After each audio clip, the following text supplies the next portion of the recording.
Талас районуна караштуу Көгөй айылынын 67 жаштагы тургуну Эсенбек Айдакеев жубайы Айнагүл Эстебесова менен үстүздөгү жылдын март айынан баштап мына бул чатырда күн кечирип келет.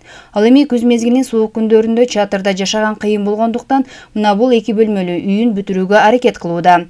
Бирок каражаттын жок болгондугуна байланыштуу Ырыскелди Талас кайрымдуулук фондуна бир жума мурун жардам сурап кайрылган. Анда бүтө элек 2 бөлмөлүү үйүнүн чатырын жана 2 жолко шыбагына керектелчү кум топурак түшүрүп берүүсүн сураган. Бизге ошо Каргой айылынын тургуну Айдакеев Эсенбек деген аксакал киши кайрылган. Видео кылып да жөнөтүштүр. Кыш келип калды, кичекей чатырчада жашап атышкан экен. Байбичеси экөө анан үйлөрү жабылбай калыптыр. Эптеп бир кичине өйдө көтөрүп коюштур да экөө. Анан үйлөрү жабылбай калып атат, ушинтип суукта калабыз дегеннен анан биз Бишкектен келип, мен анан ишти бүгүн баштадык. Кудай буйруса, ал жерге основном кара топурагы, куму, үстүндөгү шифери, анан эмес стропилалары бар эле, жабып, шыбап киргизе турган эле бардык нерселерге эле муктаж экен.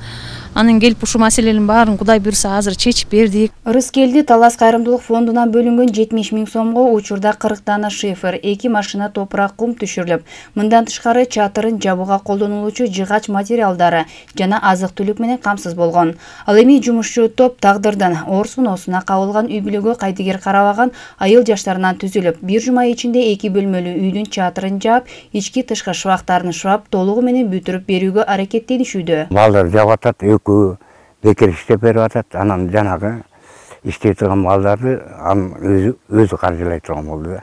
Только бүтүрүп берсин, мен карымдыктан акчасын мен төлөп берем. Жалаң эле ушу берметтен бөлүнүп атат. Анан кырманда Алик деген бала бар. Бул ошо катасын, жанагы тамеки-самекисин бул колдоп атат да. Жанагы 5 баланы ушул берип турган болду да. Алар келип кетти эртең. Биз ушундай бир 3 күндө шыбап бүтүрүп турган балдар таап келели. Буга чейин каарманыбыз эл катары жылуу үйдө жашап келген. 3 жыл мурун жубайы ооруп жашаган үйүн сатууга мажбур болгон. Андан кийин өзү ооруп болгон мал-мүлкүн сатууга туура келген. Үйү жок калган Айдакеев Көгөй айылындагы Кырманда кароолчу болуп иштеп, ошол жерде жашап күнүн кечирип келген. Тилекке каршы иштеп да жашап да жаткан Кырман менчикке өтүп сатылып кеткенден кийин жергиликтүү бийликке арыз менен кайрылып, 10 сотук участок алып, учурда ошол жерде 7 айдан бери чатыр тигип жашап келе жатканын айтат.